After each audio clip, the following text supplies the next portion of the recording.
me show you this. So this is the last drill we did. And if anything else, you need to go to this course just because of this last drill. No kidding. It was so beneficial. I want everybody should go to this. So this isn't the track, but let's just imagine it is, right?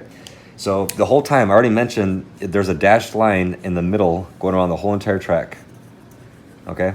So the last drill is to bring our mentality back to street riding. Because what we just did before this, we were able to use the entire line if we wanted to, the entire width of the whole circuit, you know, going through this left-hand turn bend. You could start on the outside, you could dip it in, go back to the outside. You could use it all, go as fast as you want, got it.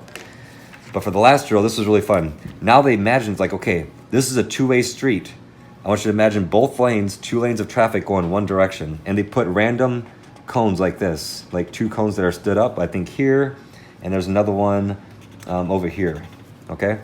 And then they put random green cones. Let's see, there was one right here, there was one right here, there was one right before that one, there was one right there, there was one right there, and there's one back there. And we're going this way for this drill. And this is what it was. This is really neat. To bring your mentality back to normal riding, right? Before we all took off for the day. Let me figure out a color. Okay. So now, so say there's 2 lines of traffic. Everybody's lined up right here, and we're all facing that way. Then this person goes and this person goes about 2 seconds apart. So every time you get to these tall pink cones, or right in the middle, you're mimicking that's a stop sign. And you're mimicking this is the street, so it's 2 lanes of traffic. Every time you got to a little green cone, I know it's orange right here, but every time you got to a little cone in the middle, you have to make a lane change using your blinkers, look over your shoulder, and make sure there's not another rider right there. So if I'm this rider, I take off. Right here, I use my blinkers, make a lane change, go through it. Now I'm in this lane. So now I have to use my proper line selection, but now I'm limited to realistic turn in the real world where you have just a lane to work with. You don't have the entire road to work with. You just have your tiny little 8-foot lane. So then you have to think about a different line selection to stay in your lane.